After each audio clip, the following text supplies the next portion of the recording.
நடிகர் நெப்போலியன் தற்போது தனது மகன் தனுஷின் திருமணத்திற்காக அமெரிக்காவிலிருந்து கப்பல் பயணம் மூலமாக ஜப்பான் செல்கிறார்.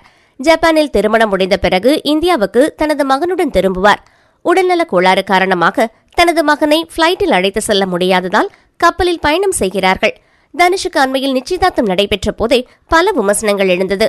பயணம் செய்யவே முடியாத ஒருவரால் இன்னொரு பெண்ணுடன் எப்படி வாழ முடியும்? நடிகர் நெப்போலியன் ஒரு பெண்ணின் வாழ்க்கையை சீரழிக்கிறார். தனுஷால் குழந்தையும் பெற்றுக்கொள்ள முடியாது. பணத்திற்காக ஒரு பெண்ணின் வாழ்க்கையை வீணடிக்கலாமா என்கிற விமர்சனம் எழுந்த நிலையில் காந்தராஜ் என்ற மருத்துவர், இந்த நோய் உள்ளிட்டவர்கள் 12 அல்லது 18 வயதிலேயே மறைந்து விடுவார்கள். ஆனால் தனுஷ் 25 வயது வரை நலமாக இருப்பதே பெரிய சாதனை என்று கூறியுள்ளார். இவரது திருமணம் விரைவில் நடக்க இருக்கும் நிலையில் மீண்டும் விமர்சனங்கள் எழுகிறது. அதற்கு பதிலளித்து நெப்போலியன் உருக்கமாக ஒரு வேண்டுகோள் வைத்திருக்கிறார். உங்களுக்கும் ஒரு குடும்பம் இருக்கிறது என்பதை மறந்து விடாதீர்கள். ஒரு சொல் ஒரு யானைக்கு பலம். அதனால் யாரையும் நோகடிக்காமல் வாழ்த்துங்கள். எங்களை வாழ விடுங்கள். இந்த உலகத்தில் மானிடராய் பிறப்பதே அரிது. நாம் எதையும் கொண்டு வரவில்லை, எதையும் கொண்டு செல்ல போவதுமில்லை.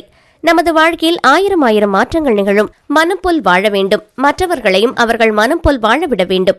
அவரவர்கள் வாழ்வதற்கான சுதந்திரம் அவர்களிடம் உண்டு. ஒருவரை பிடிக்கவில்லை என்றால் அவர்களுக்கு எதிராக பேசாதீர்கள். அது ஒரு நாள் உங்களுக்கே திரும்பிவிடும். யோசனை செய்து சிந்தித்து பேசுங்கள் என்று கூறியுள்ளார்.